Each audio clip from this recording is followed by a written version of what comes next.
to the Assassin Rapper, and as ye know by now, I love books and I also love graphic novels and comics, and today I'm going to be reviewing 3 awesome books. Before I get into them, let me tell you what they are. The first book I'm going to review is the graphic novel by Rowell and Erin Hicks. Now, this is one of my favourite graphic novels lately. It is a really well detailed graphic novel throughout, and 2 characters shine brightly. I'm not going to give away no spoilers, don't worry, but these characters really burst out from the page, and the colouring in the graphic novel is so nice. The characters are drawn in such a way that their characters really shine through the way they're drawn and the colours that are used. I'm just going to give you an idea now of the artwork. There, the 2 friends right there who I'm talking about. The artwork really looks nice, and the panelling looks lovely. In this book, the artist says that the panelling was very important to her, and you can see what she means because you know that the writer and the artist had full creative control over what they did, which makes this a really nice story and an awesome graphic novel. Just let me read the back of it for you before I get into my opinion on the whole story and the graphic novel and the artwork within these pages. Deja and Joshua are seasonal best friends. Every autumn, all through high school, they've worked together at the best pumpkin patch in the whole wide world. They say goodbye every Halloween, and they're reunited every September 1st. But this Halloween is different. Joshua and Deja are finally seniors, and this is their last season at the pumpkin patch. Their last shift together, their last goodbye. Joshua's ready to spend the whole night feeling melancholy about it. Deja isn't ready to let him. She's got a plan. What if instead of moping, they went out with a bang? What if their last shift was the best adventure ever? 2 friends working in a pumpkin patch, and it's their last shift before going off to college. So they want to really make the most of it. And the whole story goes along with their hopes, their aspirations, and they find out what is really important and what is just right under their noses in the pumpkin patch. What they've been missing, what they want. If you like a good graphic novel, a good Halloween story, there is no really kind of sinister horror in the book, but there is really good Halloween themes throughout the book. And I love the setting, the pumpkin patch. I think it is a great setting, and I love the way the story is told and the way the characters are drawn really brings it to life. So this book I give 10 out of 10. If you're into books or into graphic novels, you should love this. I would highly recommend it. This is Pumpkinheads by Rowell and Erin Hicks. And you might also know Rowell for Fangirl, Almost Midnight, Carry On and Wayward Son. This is well worth checking out. You can actually read this in one sitting. It is so gripping, and you won't be disappointed. It will stir emotions, it will keep you engrossed, and it will keep you satisfied till the very end, and then in the end you'll be saying you'll be looking forward to read it again. So there you go everyone, that's Pumpkinheads, a graphic novel. My next book is by Clonakilty's Louise O'Neill. Those who know Louise O'Neill, her first book, Only Ever Yours, then her book Asking for It, and then her interpretation of The Little Mermaid, and her latest one, Almost Love. And that was the latest one before this actually, which is After the Silence. This is Louise's first really crime fiction psychological thriller, and she did it really well. She knows how to write a slow burner novel which will keep you gripped It'll get you to know the characters, to care about the characters, and to wonder what's going to happen to the characters. It will also make you think you know the characters more, and what you think you know about them, you don't know really that much at all about them. Who you think might be bad, mightn't necessarily bad. Who you think might be good, mightn't necessarily be good. It twists and turns throughout the whole book, and the slow burning aspect of it really brings a good conclusion. You won't be let down with the conclusion. Let me read the back of it to give you more of an insight of this book before I go in and tell you my opinion on it. But I think by this stage you're going to guess it's going to be good, because I do love this book. Here is some of the praise from it. Chillingly good, Elizabeth Day. A superior psychological thriller, Liz Nugent. I raced through it, guessing until the very satisfying end, Cecilia Ahern. Nessa Crowley's murderer has been protected by silence for 10 years. On the day of Henry and Keelan Kinsella's wild party at their big house, a violent storm engulfed the island of Innisroon, cutting it off from the mainland. Here is some of the praise from it. Chillingly good, Elizabeth Day. A superior psychological thriller, Liz Nugent. I raced through it, guessing until the very satisfying end, Cecilia Ahern.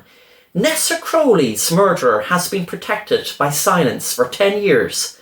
On the day of Henry and Keelan Kinsella's wild party at their big house, a violent storm engulfed the island of Innisroon, cutting it off from the mainland. When morning broke, Nessa Crowley's lifeless body lay in the garden, her last breath silenced by the music and the thunder.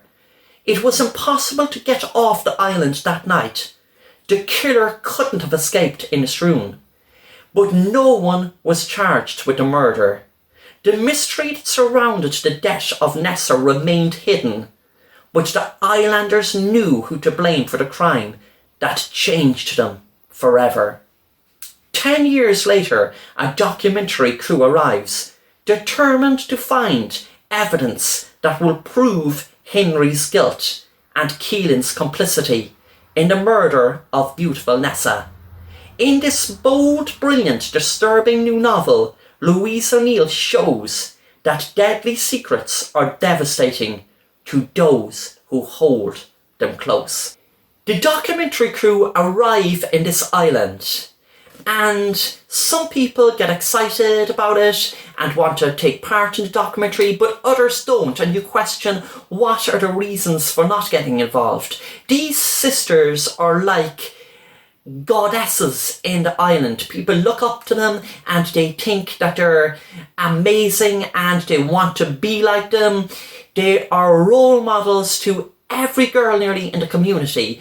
But then again, that could bring jealousy. Would that be the reason for the murder? Or would it be something else? And there are so many reasons that these girls would be loved, but then again, more reasons or as much why they would be hated, because they were so loved. And when people are so loved, there are going to be people that hate them for the one reason that they are loved so much. This story tells the story about the murder of Nessa Crowley and what happened, but you're not being told exactly what the outcome is going to become until the end. Until the very last page, you will be gripped to this crime thriller because you will be questioning everyone, and that's what makes this novel so good. Louise O'Neill has really cemented her place in crime fiction and the psychological thriller by writing this novel, and as I said before, the slow burning pace really adds to the quality of the writing and the storyline. The overall book I give 10 out of 10, and this is well worth reading. For any crime fiction fan or any reader in general, you should love this book. I really like the cover. There's the flowers and the black background and the white and the red, and then there's the back. So that's Louise O'Neill, After the Silence. I really recommend this book, and this should definitely be on your reading list if you're looking for a good book to read. The third book that I'm going to review is also from a Cork writer. Now, female writers in Ireland are absolutely killing it when it comes to crime fiction and when it comes to writing in general. This writer you should know from her first book, Distress Signals, then there was The Liar's Girl, and then there was Rewind. I am going to review those books also in the next coming weeks because I absolutely loved them. But today I'm going to concentrate on Catherine's latest book, which is The Nutting Man. 2 stories, 1 killer, no mercy. Now this book is very interesting because it actually is 2 books in one. It is a true crime book written by one character, and then it is the fiction book. Jane Casey says, "I was utterly wowed." Liz Nugent says, "thrilling and compelling." I'm going to read the back of the book again, as I always do, before I go into my review of it. But let me tell you, this book is one of my favourite books this year. I was the girl who survived the Nutting Man. Now I am the woman who is going to catch him. You've just read the opening pages of The Nutting Man, the true crime memoir Eve Black has written about her obsessive search for the man who killed her family near 2 decades ago. Supermarket security guard Jim Doyle is reading it too. And with each turn of the page, his rage grows because Jim is the Nutting Man. The more Jim reads, the more he realises how dangerously close Eve is getting to the truth. He knows she won't give up until she finds him. He has no choice but to stop her first. A very clever idea. I can't think of another book like it. Tremendously astute and moving, Sarah Hilary. The standout novel for 2020, Catherine Ryan Howard brings crime writing to a new level, Sam Blake. This book is absolutely amazing. Now, I've read Catherine's other books. Now, the thing about Catherine Ryan Howard is her novels seem to have a really, really brilliant idea. They seem to have an idea that will just stand out before you even read the book.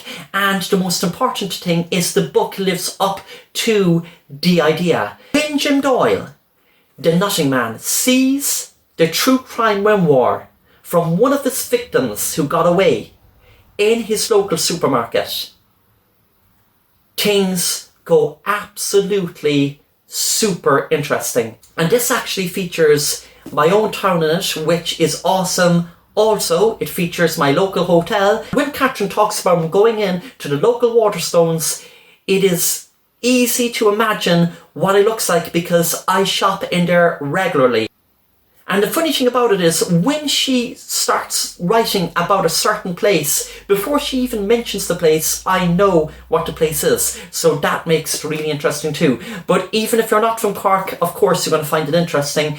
I think the most interesting aspect of this book is you're reading the reaction from Jim Doyle reading the book, The Nutting Man. And The Nutting Man is written from the survivor of his heinous crimes. So you're reading the memoir and you're reading The Nutting Man.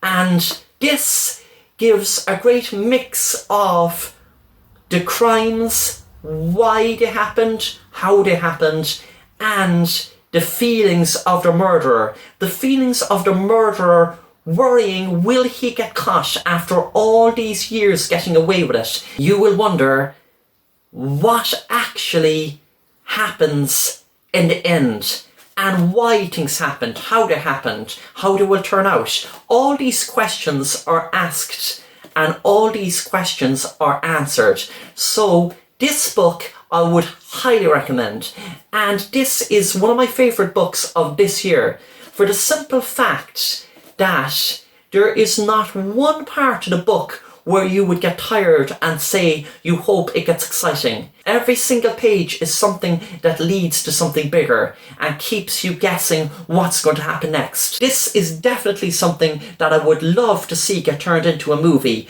The Nutting Man, Catherine Ryan Howard, definitely a really, really great book to get today and read. I would highly recommend it. Well, I hope you liked these book reviews, everyone. That is Pumpkinheads, The Nutting Man, and After the Silence by Louise O'Neill. I will see you very soon, and thanks for watching, everyone. If you liked the video, please give it a like and comment below. I would love to hear from you if you read these books or if you're thinking of getting them to read. And also, if you haven't subscribed already, please do, and be sure to hit the bell to be notified of new content and more book reviews and animated horror stories and so much more. Thanks for watching. See you next time. Bye.